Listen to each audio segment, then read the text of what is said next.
Hi, good morning. Last class we have discussed about a double dual. Today we are going to discuss one lemma and one theorem. This is last session of our section in the double dual. Okay. Now moving to the lemma. What is lemma?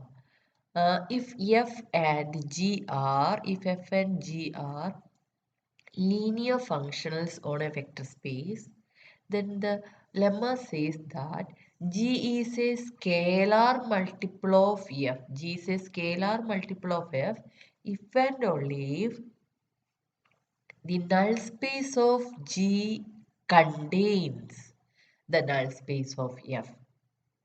Null space of G contains null space of F. That means null space of G is contains null space of F means null space of F is contained in null space of G. That is if and only if f of alpha equal to 0 implies g of alpha equal to 0. So we have to prove necessary and sufficient part, that is g is a, first we suppose that g is a scalar multiple of f and we have to prove this. And conversely suppose that this condition holds and we have to prove that g is a multiple of f. Okay. So first assume that G is a multiple of F. Okay, G is a multiple of F means G you can write as, suppose G you can write as CF.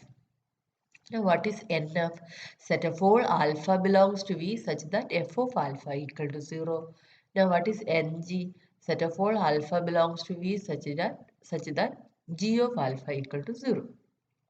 And we have to prove if this condition holds, then NF is a subset of NG. Okay. For this, first assume that let alpha belongs to NF. Alpha belongs to NF and we have to prove that alpha belongs to NG. So alpha belongs to NF implies f of alpha equal to 0. Therefore, clearly C into f of alpha equal to 0.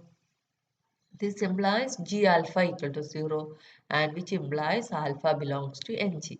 Therefore, NF is a subset of Ng. Now, conversely, suppose that NF is a subset of Ng and we have to prove that F is a multiple of, G is a multiple of F. For this, first suppose that F is equal to 0. That means F is a 0 linear functional. That means 0 of alpha equal to 0 for every alpha belongs to V. Then clearly NF is equal to V. Okay. Now what is our assumption? Assumption is NF is contained in Ng. That means V is contained in Ng. Now what is Ng? Ng is set of all alpha belongs to V such that G of alpha equal to 0. Therefore Ng is contained in V. Therefore from 100 to we get V equal to Ng. V equal to Ng means set of all alpha belongs to V such that G of alpha equal to 0. That means G of alpha equal to 0 for every alpha belongs to V, which implies G is equal to 0. And for any 0, you can write 0 as C into 0. That means we have G equal to 0 and F is equal to 0. Therefore, G equal to CF. Okay. That is, if F is equal to 0, then the result is trivially holds. Okay. Now, conversely, suppose that, assume that, not converse, now suppose that F is not equal to 0. That means there exists an alpha belongs to V such that f of alpha not equal to 0. Okay. Now f of alpha not equal to 0 implies clearly alpha not belongs to NF. NF is set of all alpha belongs to V such that f of alpha equal to 0. F of alpha not equal to 0 implies alpha not belongs to NF. Okay. Therefore, if f is a no, we have another result. F is a non-zero linear functional. Therefore, NF is a hyperspace in V. The theorem, the last theorem we have discussed. If f is a non-zero linear functional, then NF is a hyperspace in V. Therefore, span of here alpha is not belongs to NF. Span of NF union alpha must be equal to V. Okay. Now you take some beta belongs to V, then beta you can write as gamma plus C alpha. For some gamma belongs to NF and C belongs to F because NF is a hyperspace and every beta belongs to V, you can write like this.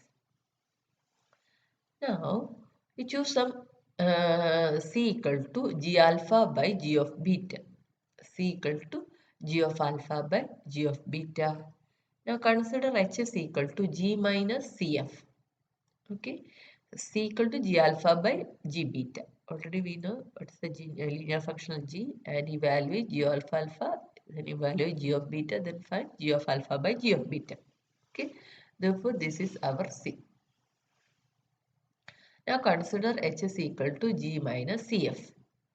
Okay, now for any alpha, H of alpha equal to G minus CF alpha. Okay, and which is equal to G of alpha minus C into F of alpha. That is G of alpha by G of alpha by F of alpha into F of alpha cancel each other. G of alpha minus G of alpha which is equal to 0. Therefore, H of alpha equal to 0. Now, let gamma belongs to NF. Then what is H gamma? H gamma is equal to G minus CF of gamma. G gamma minus CF of gamma. Now, what about F of gamma? Gamma belongs to NF implies F of gamma equal to 0. But NF is contained in NG. NF is contained in NG. Gamma belongs to NF implies gamma belongs to NG. This implies G of gamma equal to 0. Therefore, H of gamma equal to 0. Thus, we get H of gamma equal to 0 for every gamma belongs to NF and H of alpha equal to 0. Therefore, every beta belongs to V, you can write as beta is equal to gamma plus C alpha. Now, what is H of beta? H of beta is equal to H of gamma plus C alpha, H of gamma plus C into H of alpha. Each term is 0, therefore H of beta equal to 0. Thus, we get H of beta equal to 0 for every beta belongs to V because beta is an arbitrary element. So H of beta equal to 0 for every beta belongs to V implies H must be equal to 0. Okay. Therefore, G minus CF equal to 0. Here, this is a 0 linear function. Therefore, G minus CF equal to 0. That is, this is a 0 linear function. This implies G equal to CF. Thus, if NF is contained in NG, then G equal to CF. Okay. This is one lemma and that lemma we are using to prove this theorem. Now, what is lemma? The lemma says that if G is a G and F are zero linear function, then G is equal to CF if and only if NF is contained in NG. Okay. Now moving to our last theorem. That is theorem says let F, F1, F2, etc. Fr be linear functionals on a vector space V with null space n, n1, n2, etc. nr. Then G is a linear combination of F1, F2, etc. Fr if and only if n contains the intersection n1, n2, etc. nr. Here we are denoting NFI or NF1 as N1, NF2 as N2, in general NFI as Ni. Okay, and NG here notation is NG as N.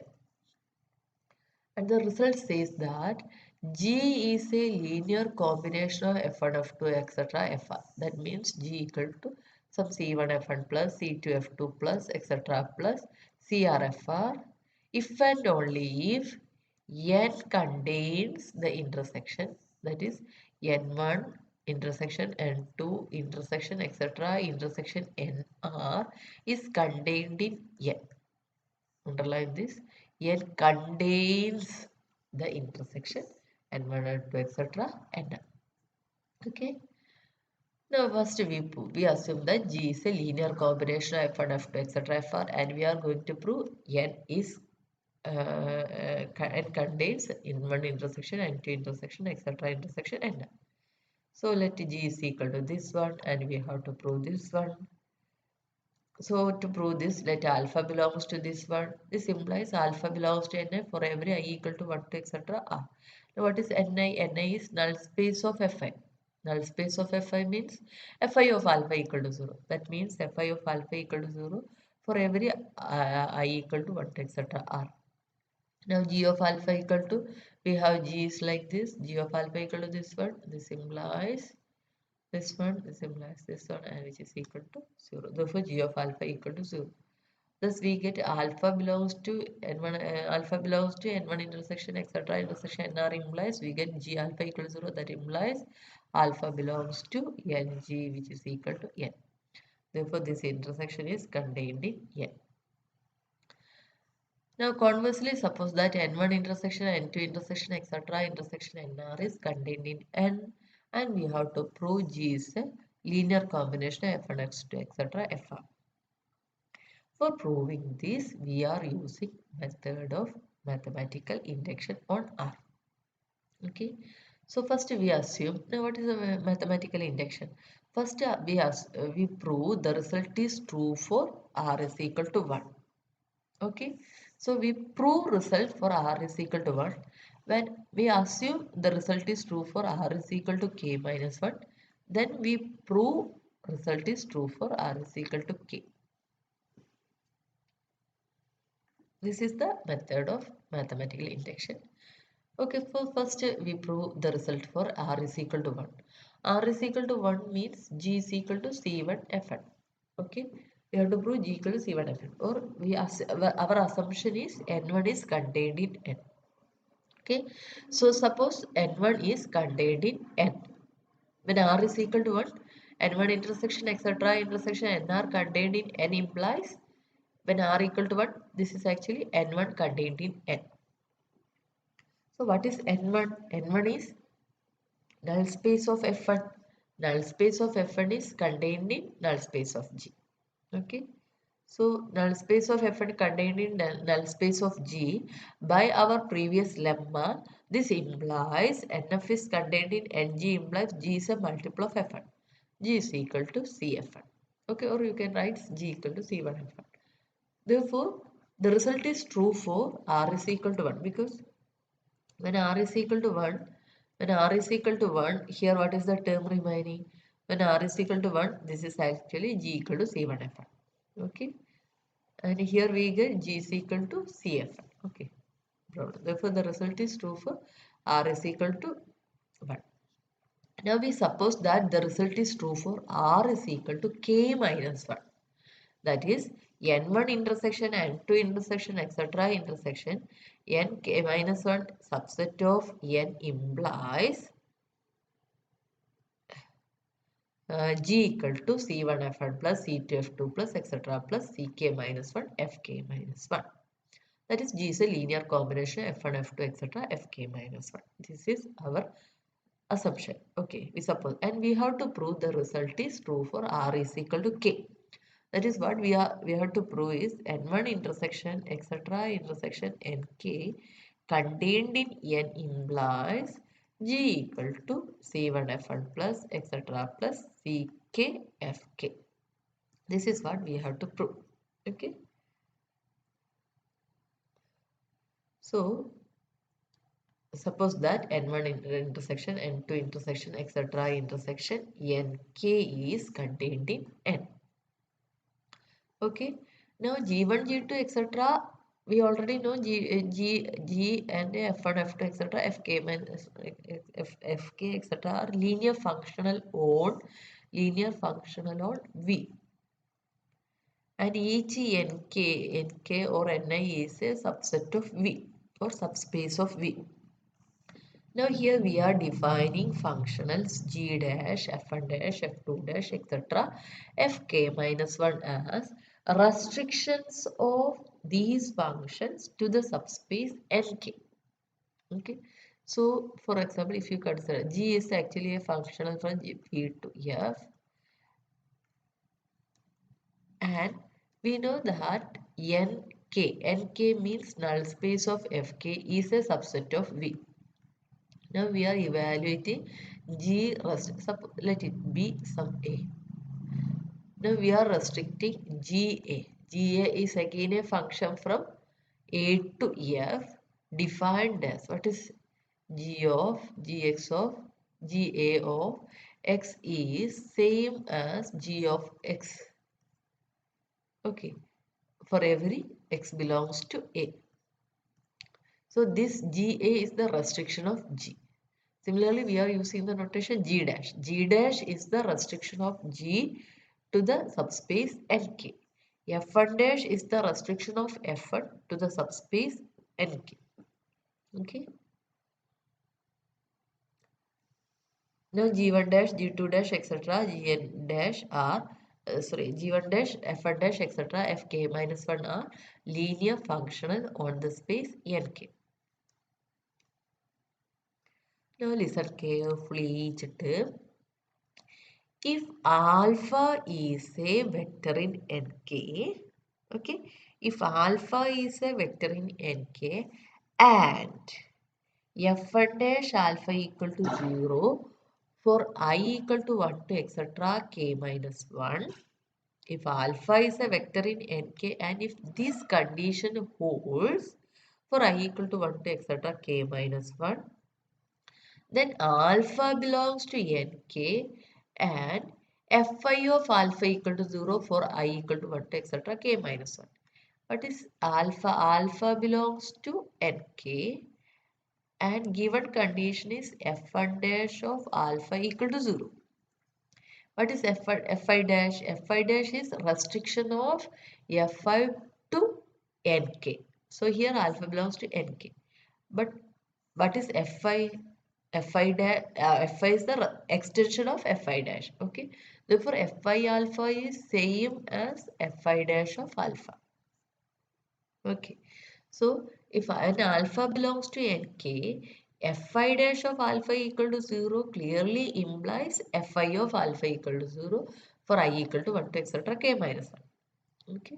So, let alpha belongs to Nk and we are assuming this condition. Let alpha belongs to Nk and Fi dash of alpha equal to 0. That is alpha belongs to Nk and Fi of alpha equal to 0. That is alpha belongs to Nk and alpha belongs to Ni. Therefore, this alpha belongs to Nk and Fi dash of alpha equal to 0 implies we have this condition. That is alpha belongs to Nk and alpha belongs to Ni for every I equal to 1 to etc. k minus 1 implies alpha belongs to N1 intersection N2 intersection etc. Okay, that is alpha belongs to this one. Now here alpha belongs to Nk, here alpha belongs to N1 and etc. Nk minus 1. Therefore, alpha belongs to N1 intersection etc. intersection Nk and which is this intersection is contained in N. Therefore, we get alpha belongs to N. Alpha belongs to N implies G of alpha. Okay, alpha belongs to N. Alpha belongs to N means alpha belongs to and here N is Ng. Okay, therefore G of alpha equal to 0. Therefore, if alpha belongs to Nk and Fi dash of alpha equal to 0 for I equal to 1 to etc. k minus 1, then we get G of alpha equal to 0. Now G of alpha equal to 0 implies clearly G dash of alpha is also equal to 0 because G dash is the restriction of G to Nk. Therefore, G dash of alpha equal to 0. Now G dash of alpha, thus we assume that Fi dash of alpha equal to 0 and alpha belongs to Nk, thus we get G dash alpha equal to 0.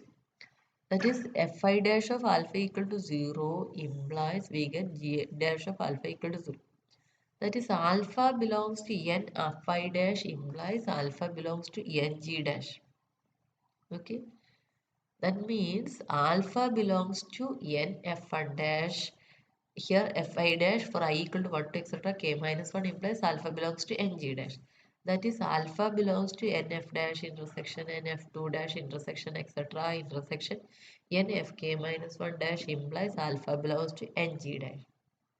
That is Nf1 dash intersection Nf2 dash intersection etc. Nfk minus 1 dash is contained in Ng G dash. Now, what is the meaning of that? This intersection is contained in Ng dash. This is our assumption. The result is true for k minus 1. Therefore, by induction hypothesis, there exists scalar c1, c2, etc. ck minus 1 such that g dash is equal to c1 f dash plus c2 f2 dash plus etc. plus ck minus 1 fk minus 1, because we have assumed by induction hypothesis. Here we assume that suppose this condition holds. Suppose this condition holds, then G equal to C1 F1 plus etc. plus. Okay, here N1, N2, etc. N1, N2 means null space of F1, F2, etc. Now what is here? Here null space of F1 dash intersection null space of F2 dash etc. intersection null space of Fk minus 1 dash is contained in null space of G dash. Therefore, by induction hypothesis, we get G dash is equal to this one. Okay. Now we define a new function h is equal to g minus sigma I varies from 1 to k minus 1 ci fi. We define h is equal to g minus sigma I equal to 1 to k minus 1 ci fi. Then h is clearly a linear function on V. Okay. Now for alpha belongs to nk means null space of fk. Then what is h alpha? H alpha equal to g alpha minus sigma I equal to 1 to k minus 1 ci of fi of alpha. I varies from 1 to k minus 1. That is fi. Fi's are f1, f2, etc. fk minus 1. Here of alpha. Alpha belongs to nk means f1 of alpha is same as alpha, f1 dash of alpha, because alpha belongs to nk, f1 dash is restriction of f1. Similarly, fi dash is the restriction of fi. Therefore, fi of alpha is same as fi dash of alpha. Okay.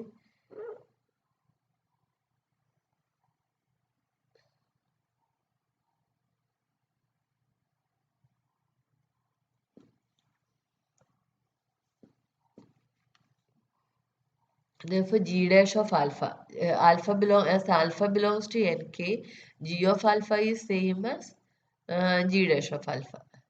Okay, so g dash of alpha minus sigma I equal to 1 to k minus 1 ci fi dash of alpha, and which is equal to 0 because we have g dash alpha is equal to here.